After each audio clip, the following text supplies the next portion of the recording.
Hello' students, তো finally tweet আহি গৈছেগৈ হিমন্ত বিশ্ব শৰ্মা ডাঙৰীয়াৰ পৰা যে তোমালোকৰ এইচএছ পৰীক্ষাৰ ৰিজাল্ট কেতিয়া দিব। তো এইকেইদিন বিভিন্ন ধৰণৰ ফেক নিউজ আদি ওলাই আছিলে। তো আমি এটা ভিডিঅ' দিম আৰু একদম ৰিয়েল ভিডিঅ'টো লৈ আনিছোঁ তোমালোকৰ বাবে, আৰু টুইটো আছে।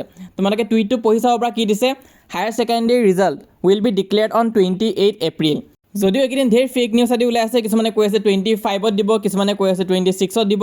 তো সেইবোৰ চব মিছা, এইটো ৰিয়েল ডেটটো হৈছে তোমালোকৰ 28। এনেই তোমালোকে ভুৱা বাতৰিবিলাক বিশ্বাস নকৰিবা। তো আমি এটা ভিডিঅ' দিছোঁ, ডাইৰেক্ট ৰিয়েল ইনফৰমেশ্যন লৈ আনিছোঁ।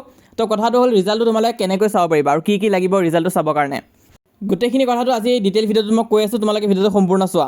তো চোৱা, তোমালোকে এপ এটা ডাউনলোড কৰি ৰাখিব পাৰা, উপলব্ধ এপ বুলি। তো তাত তোমালোকৰ ৰিজাল্টটো কিন্তু দিব, এইটো অফিচিয়েল হয়, গভৰ্ণমেণ্টৰে হয়। তোমালোকে ডাউনলোড কৰি ৰাখিবা, উপলব্ধ এপ বুলি এটা আছে। তাত তোমালোকে ক্লাছ 12ৰ ৰিজাল্টটো চাব পাৰিবা। আৰু কি লাগিব, তোমালোকে যি ৱেবছাইট বা যি এপতে নোচোৱা কিয়, তোমালোকক নিজৰ ৰোল নাম্বাৰটো আৰু ৰেজিষ্ট্ৰেশ্যন নাম্বাৰটো লাগিব। মেট্ৰিক পৰীক্ষাৰ ৰিজাল্ট অকল ৰোল নাম্বাৰ দিয়ে চাব পাৰি, কিন্তু এইচএছ পৰীক্ষাত কিন্তু ৰেজিষ্ট্ৰেশ্যন নাম্বাৰো লাগে। তো সেইটো কাৰণে ৰোল আৰু ৰেজিষ্ট্ৰেশ্যন নাম্বাৰটো তোমালোকে গোটাই থৈ দিবা। যদিহে এডমিটখন তোমালোকে ক'ৰবাত থৈ দিছা, তেনেহ'লে বিচাৰি ওলাই থৈ দিবা। লগতে তোমালোকে কমেণ্টত এইচএছ 2026 বুলি লিখি দিবা। যেতিয়া তোমালোকৰ ৱেবছাইটৰ লিংকবিলাক আহি যাব, তেতিয়া মই তোমালোকক চেণ্ড কৰি দিম। তোমালোকে কমেণ্টত সেইটো দি দিবা, এইচএছ 2026 বুলি লিখি দিবা, যদিহে লিংকখিনি লাগে, ক'ত ৰিজাল্ট চাব পাৰিবা। তাৰোপৰি এখন কিন্তু 100% ৰিয়েল হয়, তোমালোকৰ ৰিজাল্ট দিবই। আৰু আমি ৰিয়েল আৰু ফাষ্ট ইনফৰমেশ্যন দিওঁ, সেইটো কাৰণে আমাৰ এই চেনেলটো তোমালোকে ফ'ল' কৰি ৰাখিবা।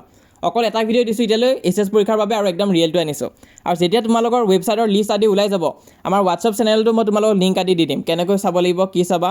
আৰু যদি কিবা ইনকেছ ভুল হৈ যায়, তেনেহ'লে ৰিচেকিঙৰ কাৰণে কেনেকৈ এপ্লাই কৰিবা, গোটেইখিনি কথা আমি ডিছকাছ কৰিম। তো সেইটো কাৰণে আমাৰ হোৱাটছআপ চেনেলত জইন কৰিবা। লিংক দি থৈ দিছোঁ পিন কমেণ্ট ডেছক্ৰিপশ্যনত, তোমালোকে ক্লিক কৰি আমাৰ পেজকেইটা জইন কৰি ল'বা।